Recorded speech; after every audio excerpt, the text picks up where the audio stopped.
Hello! Ram Ram అందరికీ. ఎలా ఉన్నారు అందరూ? నేనైతే బాగున్నాను. ఇదైతే మోస్ట్ ట్రెండింగ్ వీడియో నడుస్తుందండి ఇప్పుడు. కాబట్టి నేను కూడా ట్రై చేయాలని అనుకుంటున్నాను. I'm so excited. కానీ అయ్యో! మర్చిపోయాను. ఇంగ్రీడియెంట్స్ చెప్పాలి కదా! ట్రై చేద్దామా ఒకసారి?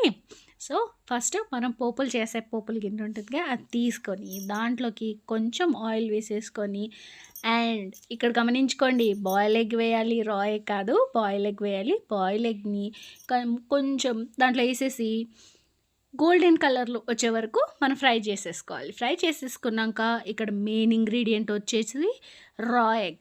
ఇది బాయిల్ ఎగ్ అండ్ ప్లస్ రా ఎగ్‌తోని చేసేది కాబట్టి నేనైతే ఒక రా ఎగ్ తీసుకున్నాను.